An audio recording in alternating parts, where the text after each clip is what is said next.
Good morning. Yes, this is kind of intimidating to stand in front of all of you guys. These are all patients and care providers. Okay, so good. I'll just stare at these people. Exactly. Okay, Exactly. we're good. Okay. Yeah. The reason that I got asked to come and talk to you guys today is recently I have gone from stage 3 to stage 4. It's not been a real great time, to be honest. But fortunately, I have a pretty amazing doctor who kind of laid some things out for me that made things so much easier for me, and that's what I'm here to share with you guys. Talking to somebody about their death and dying and going home, and I joke because what I heard and what was said to me are two completely different things, because what I heard was, go home and get your shit together. What got told to me was, let's go home, think about things, and plan. And when the reality of everything kind of sunk in when I got home, it was more of a, okay, I'm not putting my people through this. I need to take the responsibility to plan things out.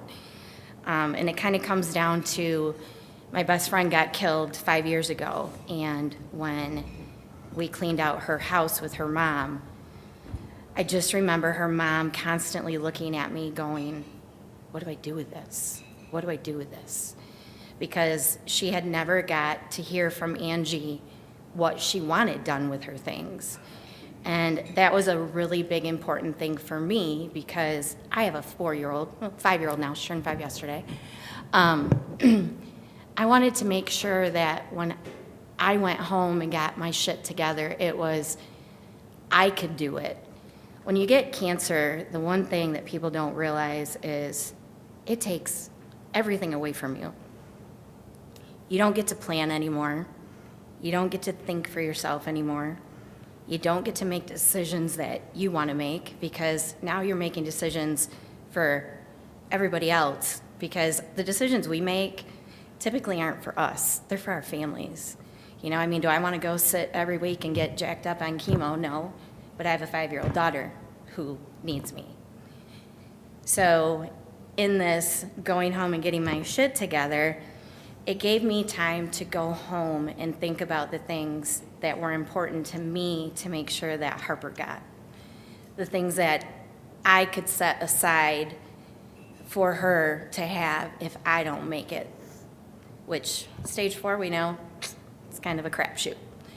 So in the weeks that I got home, I got to go home with my mom and go through all of my stuff and put the things aside that I wanted to do for her. And it gave me such a empowering moment. I mean, I remember calling my friend and being like, man, I got this done and I feel fantastic. And that sounds really crazy, because you don't think sitting down and planning your funeral and talking to hospice and talking about palliative care, which, to be honest, I had no idea what that even was when it was presented to me. You know, my cousin does hospice. I've always had that around me and always known, you know, that end of life experience, and always had great experiences with it because of my cousin being in it.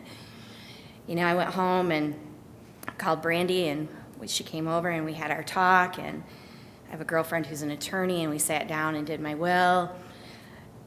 And the sense of relief that it gave me, I can't explain to anyone. It just was something that I kind of felt like I'm finally back in control of something. And for me, in this scheme of things, finally gave me a little bit of hope. Because let me tell you, when you're diagnosed stage 4, that kind of goes right out the window. Like, all your hopes, all your dreams, everything else is like, you just, that's all you're focused on. Stage 4, holy shit. 45 years old, this isn't happening. But it is. And, you know, being honest with me is probably the best thing that my doctor could have done for me. It wasn't what I wanted to hear, but it was probably the best thing that she's ever done for me. And the little speech that she kind of threw in there that honestly made it probably better than it was coming across was people who plan have a 20% longer survival rate than people who don't. And I'm here to tell you right now, after doing all this, I completely get it.